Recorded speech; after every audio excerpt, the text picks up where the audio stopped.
Well, the Starship Enterprise was cruising right along and headed for a little skinny dip party over at some water planet, you know. But instead, Picard got a call, woke him up out of bed, and some colleagues of his said they had to meet in secret because of conspiracy. And then this is alluded to in an earlier episode where the whole crew was interrogated by an admiral, and they all didn't like it and all this sort of thing. And now it's culminated into this where these captains meet Picard and tell him there's something wrong, and one of his old buddies says he no longer even trusts his own first officer, and there's signs of something's afoot. So of course something's afoot. Meanwhile, his buddy, his starship gets destroyed, and Picard's like, "Whoa, well, I guess this is serious." And so they head back to Earth, meet up with the top brass, and lo and behold, they're all infected or what have you. They have these parasites got control of them, and they control their minds, and their little tails stick out of the back of your neck. Yeah, and they like to eat maggots, apparently. Yeah. So anyway, the plot unfolds. The crew gets the better of them, and all of that, and finally get some serious hardcore violence. That's Picard and Riker fry. One of the officer who was the interrogator from the earlier episode has now been overcome by the very thing he was investigating, and wipes them out. Just really gory, his guts and everything. It was kind of shocking at the time. I thought, I was like, "Wow, look at this!" His skull and everything is seen, and all his innards. But anyway, then it ends on an ominous tone. Quite literally, as the creature was sending out a beacon, apparently to its home planet for his species to respond to, which left it wide open that this would be returned to. And it was actually one of the better takes, because it was intriguing and interesting and all this sort of stuff from the first season, and yet it's never followed up on. They just forgot about it. I don't know. Other things happen, eventually you get to Deep Space Nine with the Dominion War and all that, and they were shapeshifters and they could replace people, all that type of stuff. But seemed kind of odd. There was some wondering and speculation about Picard Season 3 dealing with that, but it was just the Borg again. So I don't know. There was never any follow-up on it.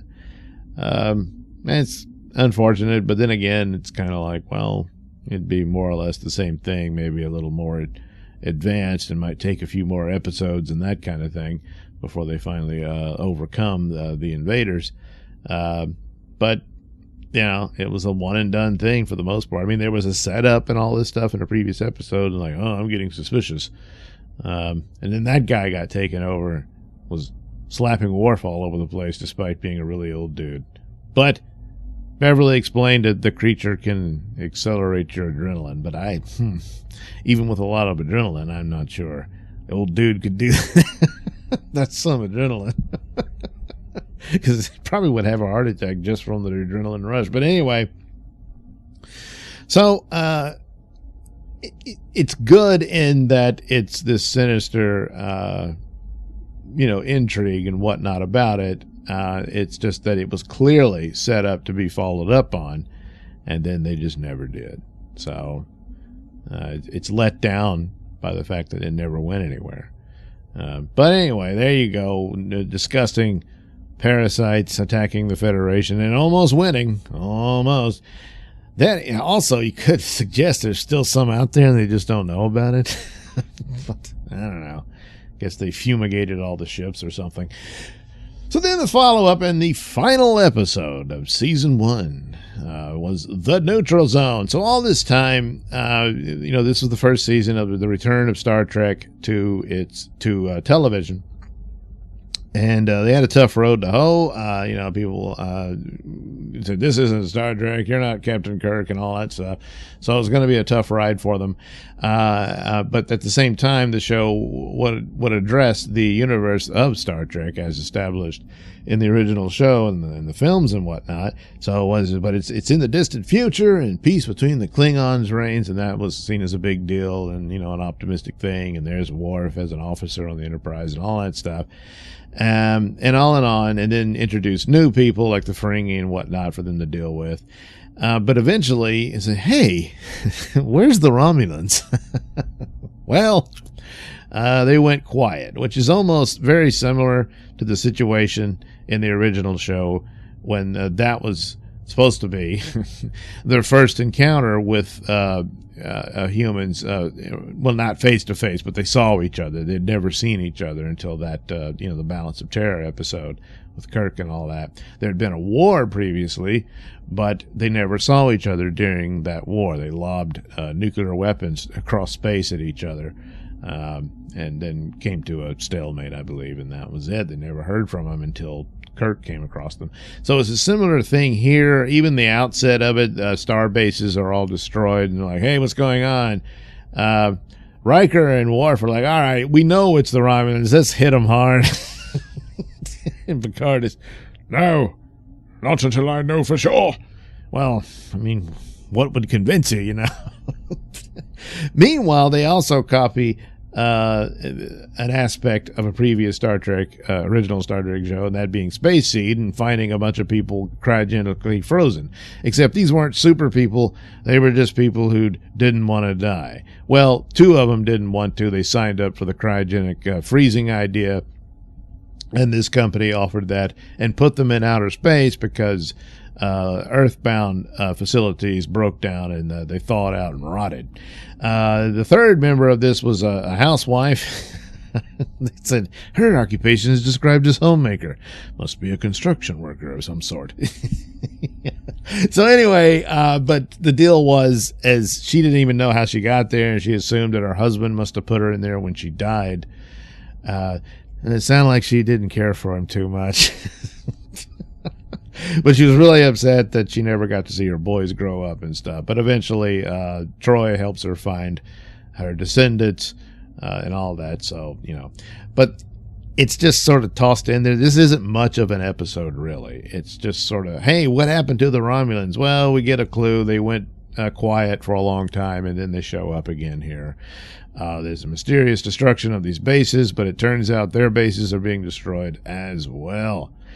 At the moment, it's been a while since I've watched the early days of Next Generation, so I don't even know if this was followed up on. Because it's like right after the conspiracy episode, and I was like, well, did they intend to make it mean that, the parasites did it? Yeah, I don't know. So I guess I'll find out soon enough, but I just don't recall it. Perhaps it did, and then, I'll get there. But anyway, that's the thing. They show up, they show off the new Romulan ship, and then they disappear. And that's it. And the other people says, well, we're going to find a place for you to go to. Okay. There's a guy who was like a very wealthy man who had paid for this so he could live on. And so now he wants to contact his holdings and whatnot because he figures, by now, good Lord, I must be a zillionaire. But, no, we have communism in the future because replicators do everything for you, so you don't need to, you'll own nothing and love it. And eat bugs. Maybe even maggots. but anyway. It was just, oh boy, what a stupid capitalist and all that sort of stuff. And that's, yeah, you got that too. But anyway, it was just, so many years later, they're going to have a hard time trying to adjust, but, they'll have to find something for them. But ultimately, there's no story here. Whereas the previous one, did, they had to deal with this secret invasion, if you will. Much better than Secret Invasion was that showed up. Where here, it's just, oh, by the way, the Romulans, here they are. look at that. And then they still don't like each other, you know. And then, oh, look, some other people who were frozen. And they weren't like Khan. They weren't super duper. They were just average people who had terminal illnesses, and now they live on, you know. And that's about it. And that's how the first season of Star Trek The Next Generation concluded. So, but you know what? There was a lot of good, actually. You know, I've been hard on it, and it's been a while since I watched any of it, and rewatching it, and you gained some new respect for some of it. And I always thought the concepts were pretty strong. Here, well, it's just borrowed concepts from previous shows, and really doesn't really go anywhere. It's just kind of odd, but that's about it. So, one of the low ones in a lot of ways. Not insultingly, but just kind of, what are you doing? So, but anyway, new respect along the way for first season of Next Generation, and then we'll see what happens in season 2, some of which I do recall, but not all of it. So it's almost new to me, isn't it? Yeah.